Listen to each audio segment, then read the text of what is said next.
राज्यात महाराष्ट्र बंदचं लोण सर्वत्र पसरलंय, त्यामुळे मराठवाड्यातनंही बंदला उत्स्फूर्त प्रतिसाद मिळतोय। औरंगाबादमधील जाधववाडी मार्केट बंद ठेवण्यात आलंय। बंदसाठी शिवसेना, राष्ट्रवादी काँग्रेस यासारखे राजकीय पक्ष तसंच छावा संघटना, मराठा क्रांती मोर्चा यासारख्या संघटना एकत्र आल्यात। तसंच मोठ्या बाजारपेठा बंद करण्याचं या संघटनांनी आवाहन केलंय। या परिस्थितीचा आढावा घेतलाय आपले प्रतिनिधी माधव सावरगावे यांनी। महाराष्ट्र बंदला संपूर्ण मराठवाड्यातून शेतकऱ्यांनी उत्स्फूर्त असा प्रतिसाद दिलेला आहे। मोठ्या बाजारपेठा आज पूर्णतः बंद आहेत।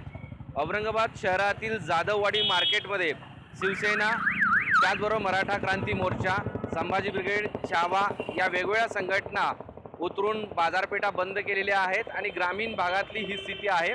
औरंगाबाद जिल्ह्यातील करमाड इथं शेतकऱ्यांनी या परिसरातल्या सगळ्या बाजारपेठा बंद केलेल्या आहेत। शेतकऱ्यांना सहकार्य आणि सपोर्ट करण्यासाठी सुद्धा व्यापाऱ्यांनी अशा पद्धतीने बंद ठेवून आपला सरकार विरुद्धचा जो निषेध आहे तो व्यक्त केलेला दिसतोय। त्याचबरोबर ही जी औरंगाबाद जालना रस्त्याची जी वाहतूक आहे ती सुद्धा आता मंदावलेली आहे। आपण जर बघितलं तर या परिसरातील मोठी बाजारपेठ म्हणून करमाडकडे पाहिलं जातं आणि त्या ठिकाणी सगळे दुकानं बंद आहेत।